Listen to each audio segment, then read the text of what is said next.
Welcome to episode 20 of Ernie's Journey, Training to Resume the War, September 1921. So where is Ernie? Ernie is now still age 24. He's a general in the IRA, and he's in charge of Ireland's second largest division, the 2nd Southern Division, with over 7,000 men under his control. And a truce was declared on July 11. So I want to talk a little bit about what is happening in terms of the treaty and the truce leading to the treaty. So on July 12, the Irish delegation was sent over to London. President De Valera and his cabinet went over to negotiate with the British. Negotiations did not go well. In essence, the Irish position was rejected. Of course, they wanted a republic. The British Empire would not grant that.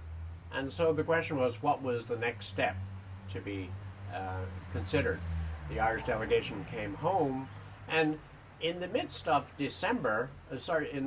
September, we have the words of Winston Churchill, as an individual, but also speaking, so to speak, as his role, which was the colonial secretary for the British Empire. And he is saying that if the Irish do not submit and the Dáil does not accept the British demands, Britain will go back to war. So this is sending a signal, a shot across the bow, a reawakening to the Irish delegation that it's either war or peace, and it's really up to them to make a decision as to how to compromise. Now, in terms of compromise, I'd like to reflect a little bit upon what Ernie O'Malley had come across and experienced when he first came down to Tipperary in 1920 and was administering the Oath of Allegiance to his IRA comrades, Seamus Robinson and Sean Tracy, who were comrades who had fought on some of those raids on the RIC barracks in Tipperary.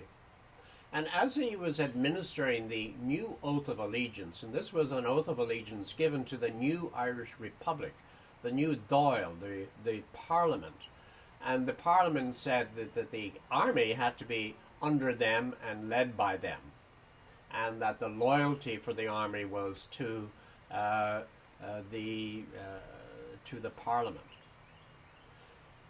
And at that time, Seamus Robinson raised a question to Ernie, and he sort of said, what happens if the Dáil goes wrong?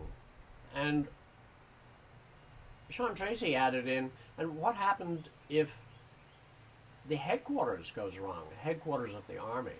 And in fact, in a very prescient way, these two gentlemen are saying, supposing the Dáil makes a compromise, and here we are, we might have a compromise on the treaty. Maybe the treaty is not what we have been fighting for. Maybe the headquarters staff decide to support a compromise which is not in the interests of, quote, the Republic. And so, in a very prescient way, these two men in that conversation were pretending as to what might happen in the future. And here we are in a truce where some of these issues are still relevant as to what might happen. And I'm sure Ernie had this in mind as he was going through his life at that period. So what is Ernie doing right now? And I wanted to tell you about what his life was during the truce and how he was organizing training. And he saw training as the future of their army and how they could get back to war and be ready for it. Each of the 5 brigades in our division was instructed to send officers from brigade and battalion staffs for training and to have them thoroughly equipped with rifles, bayonets, small arms, grenades, and kit. On the appointed day, all the officers arrived, close on 70, and some in uniform. A camp staff was appointed. The officers were divided into sections and squads, and they inspected their quarters. The long rooms overhead had been converted into dormitories. The girls had decorated them with branches and flowers. People in the area had supplied crockery and cooking utensils. The schools had provided forms and blackboards. The commandant, who had now been the assistant quartermaster, had done his work well. In the center of the sloping field, a flagstaff had been set up, from which floated the tricolor. We worked hard. The men had first trained 2 weeks of the volunteers to make them proficient in their use and application of arms. Officers then took squads and sections by turn. By the end of the fortnight, they were trained in the elementary work of infantry soldier. At 6 o'clock in the morning, the bugle summoned them on parade. Breakfast, then a rest. Inspection of arms, a short route march, and a run across country in full kit followed. There was a short interval after classes and field work. At lectures, the officers were induced to take notes and copy the blackboard diagrams. Lectures were held in the open. Extended orders across the field, reconnaissance or patrol work. After the midday meal, a rest. Another lecture, then bayonet practice, revolver and grenade training, and musketry with 22 ammunition. That was most welcome. We had been so accustomed to save our ammunition that the men looked forward to the part of the day's work as a treat. There was great rivalry between the squads to see who would have the highest number of marks and the best grouping of the small targets. An interview of an hour and half an hour for rest. The men had come ons and played the hurley or handball against the end of the gable of the wall. Tea was at 6. A parade in full kit at sunset. The small company drew up inside squads. Before they went to bed, the men were expected to study for an hour or more, write essays or read books in the library. The bugle sound lights out at 10 o'clock. And so you see here the discipline. It's the army discipline. They're trying to get people back into the regime of training and to be skilled at what they were doing. And that was really very important for Ernie and for the army. And they wanted to get in to become a real army. They had been a bit of a guerrilla group, ill-informed, ill-trained, and now was an opportunity to take on what Ernie would have known and they would have known is an increased number of British soldiers on Irish territory. And if the war was to resume, it was going to be far more warlike. And in the midst of this, there's an interesting point comes up because Ernie is called to Dublin and there's a general discussion. And in his words, I was called to Dublin to attend a meeting of senior officers. Michael Collins, Director of Intelligence, Richard Mulcahy, Chief of Staff, Owen O'Duffy, Deputy Chief of Staff, and Emmett Dalton, Director of Training, were present. Reports were submitted. I interrupted a third speaker. Lack of rifles and ammunition is due to the officers in each area, I said. We get few supplies from our quartermaster. Our main source is the enemy.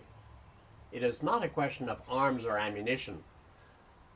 I have never seen a keen, good officer or volunteer who did not, by hook or by crook, obtain arms and stuff. It's a question, sir, I think, I said, addressing the Chief of Staff, of producing and training officers with sufficient guts, not of moaning about lack of supplies. I was angry, so I sat down. A comrade of Ernie's stood up and sort of said, I agree. What arms we possess have been the result of careful planning operations. We have not been spoon-fed by the general headquarters. And so you sort of hear you're setting up a bit of a dilemma as to how, even in the truce, the men are supposed to get arms. And what the local people are saying, what Ernie is saying is, we can supply arms ourselves by robbing them. We have never been dependent upon the headquarters, and people should not be moaning that the headquarters have not given them. And this creates sort of a spirit of independence within the local group. Now, we might get on to look at that and sort of say, what are the dangers of creating an independent spirit in the local group? You can see from what Seamus Robinson and John Tracy were thinking, that the seniors in the management of the Republic could go wrong. They could compromise.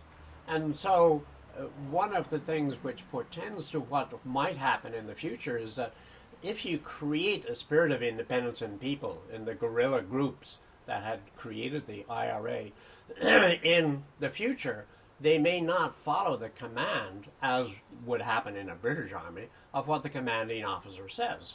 And so, as we get into these negotiations of the treaty and we hear what the rumors are, opinions are formed as to whether these local groups will follow what the senior people are saying. And a tension is created by the very fact of creating these initiatives at the local level. Anyway, so that's one of the significant elements going on in Ernie's mind at the time. And you can see throughout that he's still a high-strung Republican. He's focused on the Republic. He is not a politician.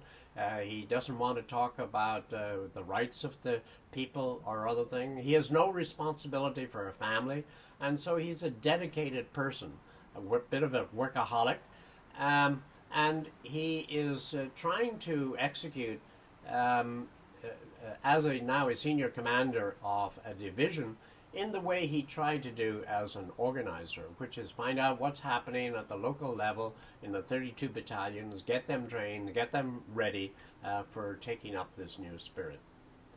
So there is a challenge ahead for Ernie as to what will be done during the truce and what might come after the truce. Join us next time for an episode on the uneasy truce.